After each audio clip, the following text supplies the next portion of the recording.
চব্বিশের আন্দোলনের যে পরবর্তী যে বাংলাদেশ, এখানে আমরা রাজনীতির যে নতুন বন্দোবস্তের কথা বলতেছি, সেই নতুন বন্দোবস্ত আমরা আসলে বাস্তবে দেখতে পাচ্ছি না। কী কারণে দেখতে পাচ্ছি না? এই যারা নতুন বন্দোবস্তের কথা বলতেছে, যে ইয়ং জেনারেশন রাজনীতির দল খুলে, যে ছাত্ররা রাজনৈতিক দল খুলে দেশের মানুষকে বিভিন্ন ধরনের আশ্বস্ত করার জন্য বিভিন্ন ধরনের কথাবার্তা বলতেছে, তাদের কথার সাথে কাজের কোনো মিল নেই।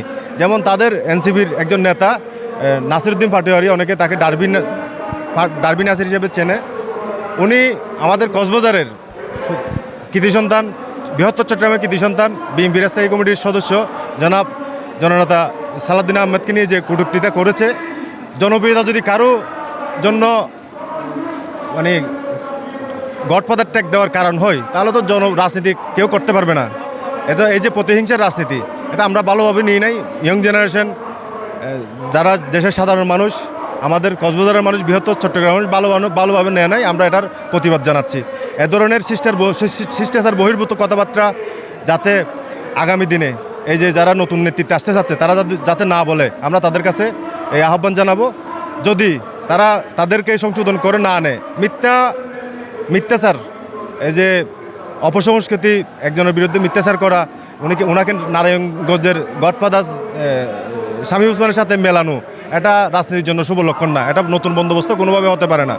ওনার জনপ্রিয়তা, উনি কক্সবাজার, চকরিয়া, পেকুয়ার আসনে নির্বাচন করলেও উনি টোটাল কক্সবাজার জেলা এবং বৃহত্তর চট্টগ্রামের একজন জনপ্রিয় মানুষ, খুব জ্ঞানী একজন মানুষ, এবং উনি বিএনপির স্থায়ী কমিটির একজন সদস্য। ওনাকে নিয়ে কিভাবে কথা বলবে, এটা তো তাদের অন্তপক্ষে জানা উচিত। এই যে একটা নতুন রাজনৈতিক দল হিসেবে এরা যেহেতু পরিবর্তন চাই, পরিবর্তন আমরাও চাই।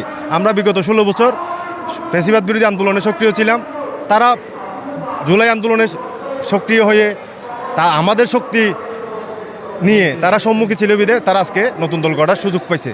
তারা এসব, এই যে বিএনপির 5,000 মানুষ গুম হয়েছে, খুন হয়েছে, এই যে 1,45,000 মামলার কথা যদি ভুলে যায়, তারা নতুন বন্দোবস্ত আমার মনে হয় না করতে পারবে।